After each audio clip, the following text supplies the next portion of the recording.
People constantly make excuses, right? I want to talk to you about why do we make excuses not to have a higher quality relationship and experience with Jesus in our lives. If you have been coming to this church for a while, you probably know that I talk a lot about a personal experience with Jesus. I don't talk a lot about theology and doctrinal stuff. I believe that there is a Sabbath school class, pastor's class that you can join for that. I also believe that I am perfectly willing to spend time one-on-one with any person that needs doctrinal studies or Bible studies in order to get ready for a baptism or in order to understand the Bible better. But when I get a half an hour here on Sabbath morning, then I feel that it is my responsibility and duty. I feel that God is calling me to talk to you about your personal relationship with Jesus, and to talk to you not only about that, but about a high quality experience with Jesus. And many people just don't have that. So I just want to discuss that this morning a little bit. So let's start by asking this question. Why do people make excuses? Why do people tend to make excuses all day long? You come back from work and you're supposed to go on a workout because you have put it on your New Year's resolution that you're going to lose 10 pounds this year, and it's 5 o'clock in the afternoon. You just came home, you had your dinner, and now you're supposed to go to the gym and work out. And then next thing that happens is a person sits in a couch, they turn on the TV, and they say, well, I'm a little too tired. I just can't do it today. Or you're supposed to go to a soccer game with your kids, and you send them to go by themselves because once again you're too tired. There is an interesting study that just came out that found out that many people make too many excuses because their brains are literally worn out. And this study basically says that the decision-making and the willpower or self-control are both located in the same part of the brain. So when a person is making a lot of decisions during the course of a day, it depletes their brain power, the same brain power that you use to have self-control and willpower. So when I read that, something kind of clicked in my mind, and I said to myself, didn't Jesus say at one point, come to me, all of you who are weary and burdened? And why did he say to do that? Because, who can finish the verse for me? Because his burden or his yoke is light and easy. And Jesus says, if you come to me, you will find peace and rest for your soul. You see, and I'm thinking to myself, isn't it so true that today, in this society, in this world in which we live, everybody is forced to make zillions of decisions in their daily life?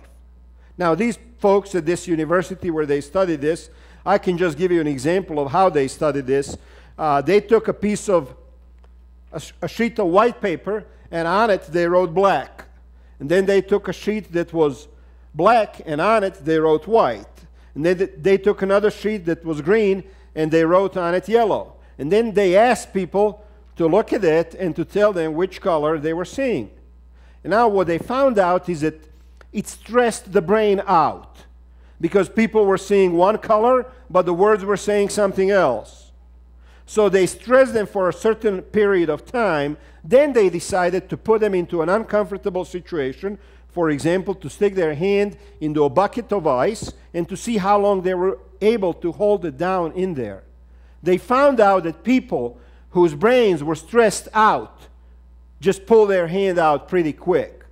And those people who were relaxed and who were at peace, they had the willpower and the self-control to keep their hand in that ice for much, much, much longer. So they came out with this conclusion that if you as a person make too many decisions in your daily life, for example, you get up in the morning, you get in your car, and you start wondering, should I go to McDonald's or should I go to, what's the other one, Sonic's, for breakfast? It's a decision. It's a small decision. It's nothing big, right? Should I today wear this jacket or should I wear a sweater? People who obsessed about too many decisions, by the end of the day, by the end of the week, they are worn out. And therefore it explains why so many people are stuck in a rut all of their life and never are able to accomplish the great things that God has made you to accomplish. How many of you have ever said to yourself, I would really like to go on a mission trip? Anybody? How many of you have said to yourself, I would really like to write an article for a Christian newspaper? Jackie, I would like to write a book. You know, how many people say, I would like to get in shape to be on a baseball team, in a baseball league here in town? And everybody wants to do something important in life.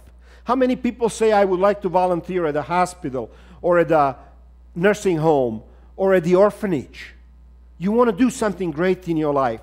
But because you wear yourself out with too many obsessions and too many things in your life, by the end of the day, you're unable to have the willpower to go out there and contribute in a way that you were meant to contribute. That explains it to me. Too many decisions, too much running around. Why? Why? I tell you, one of the things that I have decided to do in my life is to slow down. So this is one decision that I make, Carol, every day. And I'm speaking directly to you because I think that this may affect you in some way. One decision that I make every morning is, I am going to drive slow. Well, did I say Carol? Let's see, Milos, oh yeah, he's another one that can hear this message. I am going to drive slow. Milos is here at the church, I'm at the house, and he calls me and he says, Gordon, I'm going to be over there in 10 minutes. And I'm like, how is that possible? It takes me 25 minutes to get there. He's going to be there in 10 minutes? You see, so I make that one decision, I'm going to go slow. I'm not going to worry about anybody passing me or cutting me off. I'm not going to worry about racing with anybody when the light turns green. I'm just not going to do any of that. You know what I have done at that point? I have made one decision for the whole day. I have one other rule. I'm never going to be in a hurry, even if I get to be late. You know what? I'm going to leave early, an hour early, but I'm not going to be in a hurry. Why? Because when you are in a hurry, you start making hundreds of little decisions during that period. That guy passed me. I got to get back at him, you see. That guy took off too fast from the green light. Oh, look at that guy. He ran the red light. I better go after him and take a picture of him. Or maybe even put my window down and tell him a little bit something about how they should behave on how we drive in Denver.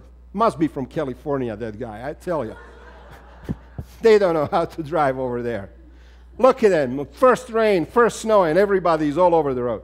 You see, you make that decision to slow down. Slow your life down. And then once you make that one decision, you don't have to make the decisions all day long that they're going to wear you out, that they're going to take the energy out of you.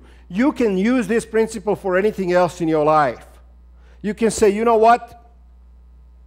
For the next month, I'm not going to go shopping for clothes or for furniture or for anything else. I'm just going to be peaceful and content with what God is giving me. When you take on that attitude, your life slows down. You stop obsessing about the things, the little things that are not that important, but take away the energy that you need to accomplish important things in your life. How many people have I met over the years who said to me, Pastor Gordon, I would love to help at the church, but you know what? I just can't. I'm too busy. And then they give me a list of 1,000 little things that they do, and I'm thinking to myself, well, you're not busy to do this and this and this and this, but you're busy to come and work at a church or help at a church. Why do we do that? Why do we burden ourselves with so many little unimportant things in life? When I think about people who find out that they have cancer, terminal, and every time I meet a person like that and I talk to them, I find out one thing. I find out that in 99% of the cases, they have found peace. and they finally understand what is important in life. They understand that the love of the family is important. They understand that to be at peace with everybody as much as you possibly can is important. They understand that forgiveness is more important than keeping a grudge against somebody. They understand that having a relationship with Jesus is the single most important thing that a person can have. I'm telling you, every time I came into contact with somebody who was terminally ill, they got it. They understood what was most important in life. It's the rest of us who are healthy, relatively healthy, and make a paycheck and have a fairly decent life that don't get it. And we are running around constantly searching for something that's going to make us happy, and that something is right there. And I want to tell you what that something is. There is a little story in Luke chapter 10, verses 38 to 40. I'd like you to open your Bibles there because I'm not sure that that's going to be on your screen. I'll just read it to you. Now it happened as they went that he entered a certain village. And a certain woman named Martha welcomed him into her house. And she had a sister called Mary, who also sat at Jesus' feet and heard his word.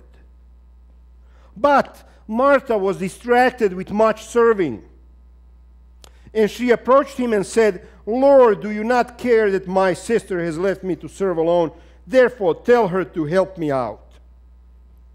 Jesus walks into this house. He probably has a bunch of disciples with him. There is probably a bunch of other followers who are coming in behind him. And this woman, she is just all of a sudden overwhelmed.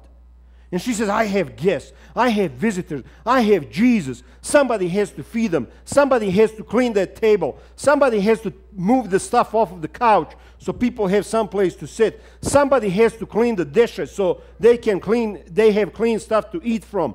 Let's get going. Let's get this thing done. Let's fix it so Jesus would feel comfortable.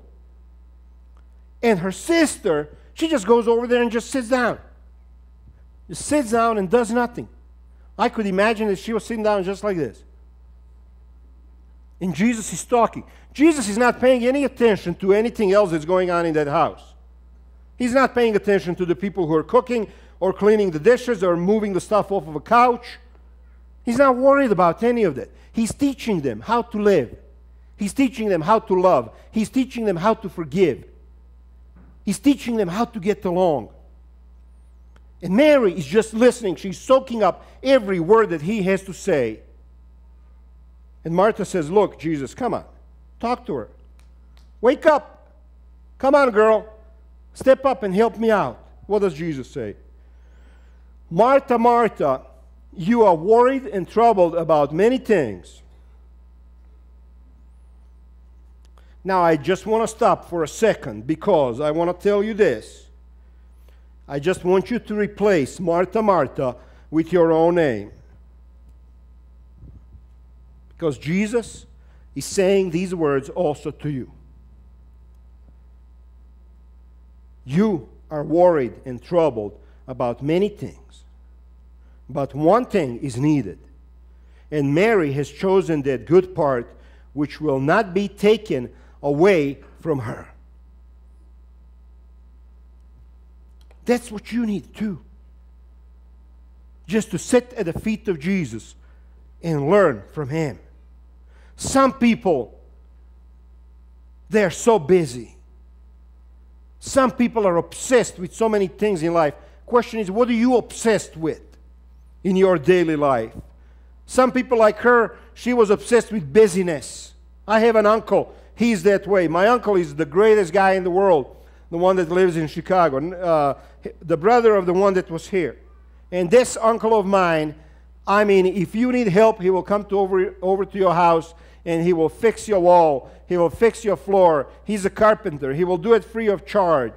He cannot stop working. He works from the moment he gets up out of the bed until 11 o'clock when he goes to bed again. He can't stop working. I have never seen him to sit down and just enjoy. Read the book, read the Bible, have a prayer in peace. Now, I don't know him that well, so maybe I shouldn't say that. But every time I see him, he's just so busy. Busy, busy, busy, busy. Some people are so busy because they want to drown out everything else around them. They don't want to hear the complaints from their wife. They don't want to hear the problems that their kids have at school. They don't want to hear that their neighbor's wife passed away from a heart attack. So they're just busy. They don't want to hear nothing else. Are you one of those people that's terminally busy? Other people, they just want to make money. Young rich ruler comes to Jesus, says, what do I need to do? Jesus says, give everything to the poor, follow me. What does he say? Can't do that, sorry. I got too much money I got to manage, and I got to make some more. And in the Western world today, and in the Eastern world today, and in China, and the former communist countries, and everywhere you go, everybody wants to make money. They will sell their own mother to make money. Everybody. Because money has become the God. And we worship it. And they are so obsessed with that that they don't have time for anything else. 9 lepers, Jesus heals 10 of them, right? One of them comes back and says what? Thank you, Lord. Where is the other 9? Where did they go?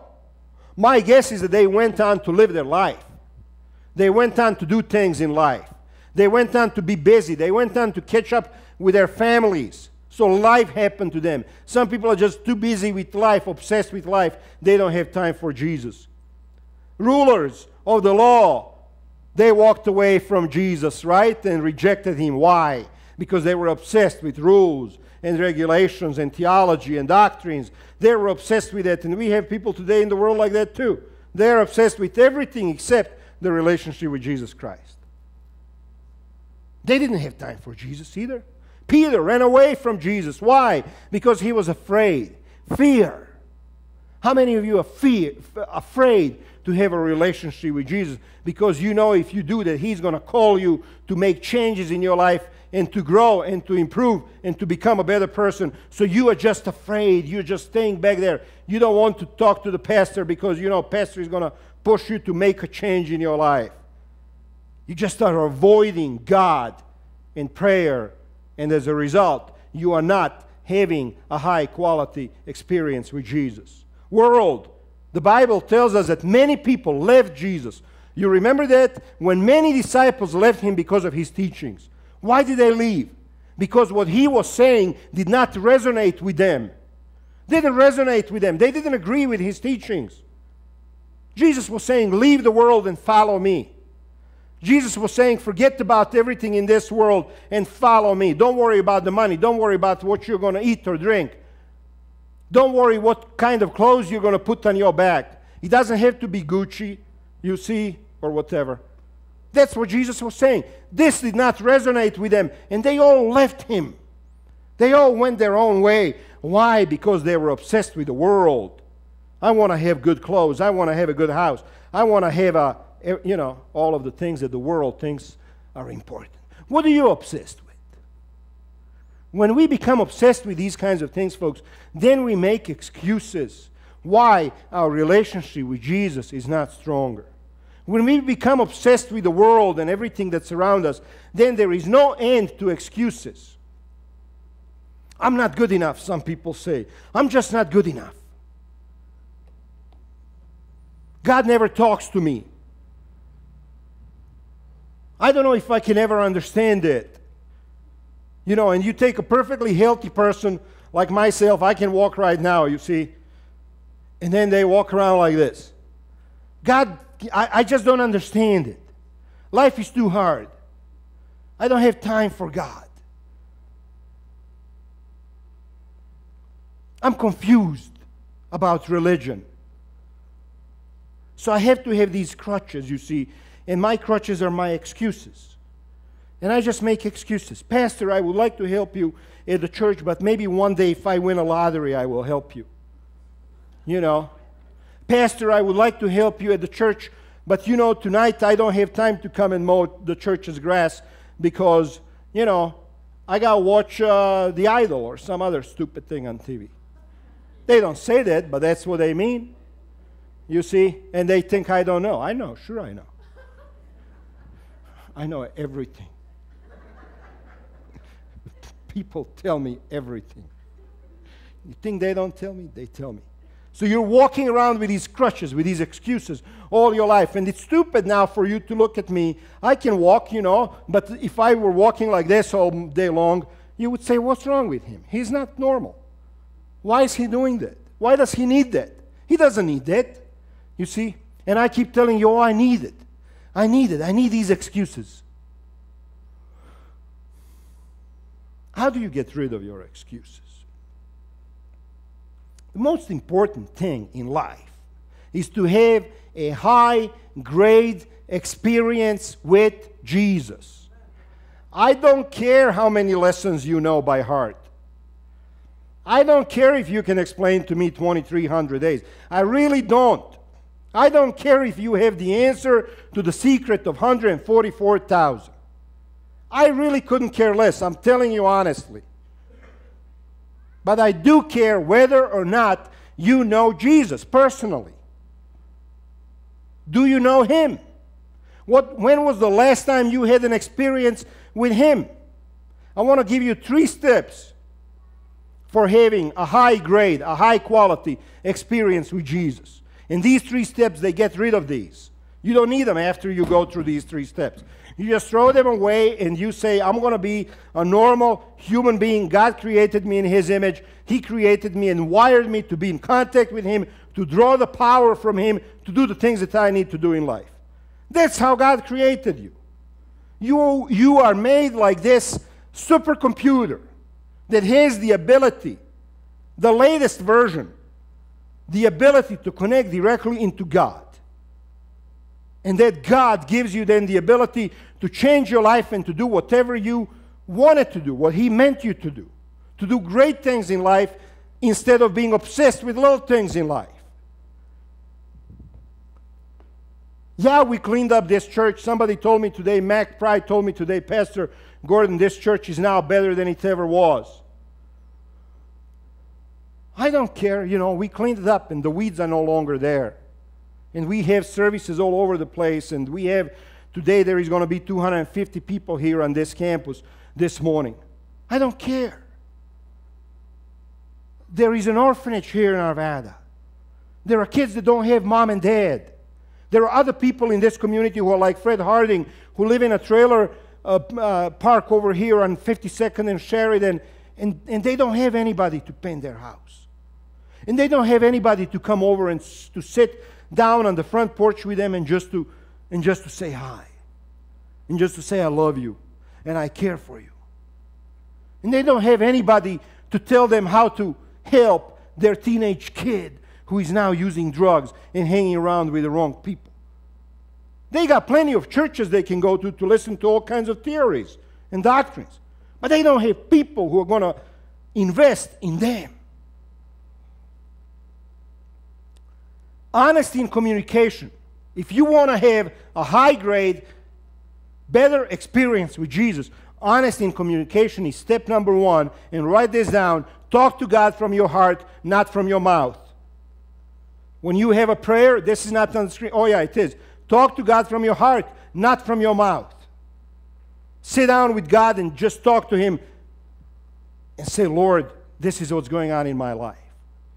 I need a change. I need to be able to not just focus on myself, but focus on others. Tell Him what hurts you. Tell Him what pains you. Tell Him why you can't forgive somebody. Tell Him why you're angry. Tell Him why you're walking on those crutches still. Honestly, from the heart. Not just one of those mechanical prayers that you learned when you were a little kid. Just talk to Him like you would to a good friend. Number 2, learn about God. How are you going to have a high-quality relationship with somebody if you don't know what they like? Ernie, when you were dating Mary, I bet you found out what she liked. And you found out what kind of flowers she liked. and you found out what kind of restaurant she likes to go, right? You did, I know. See? And we want to have a relationship with God, and we don't even know what He likes. Do you know that God likes people who are merciful? Do you know that God likes people who are humble? Do you know that God likes people who are not very important?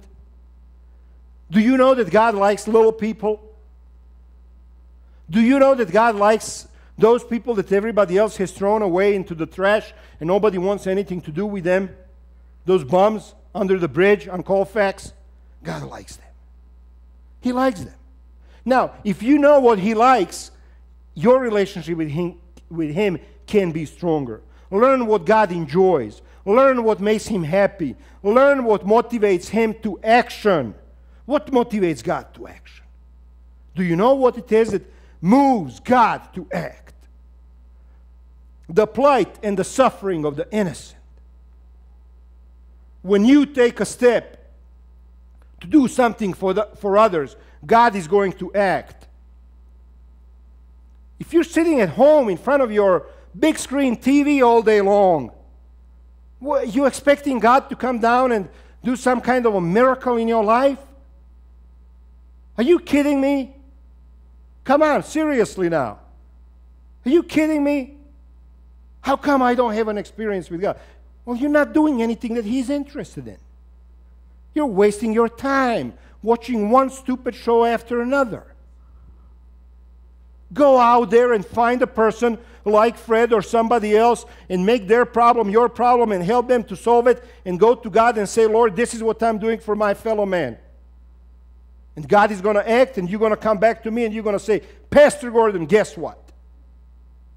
We went over there, Milos called last week for people to help out with Fred, and I talked to Jerry. We don't have funding in the church to pay for the paint. And you know what? The folks stepped up like they will today. Some of you are still going to contribute for his need, because even if we get more money than what we need, we'll use it next week for somebody else.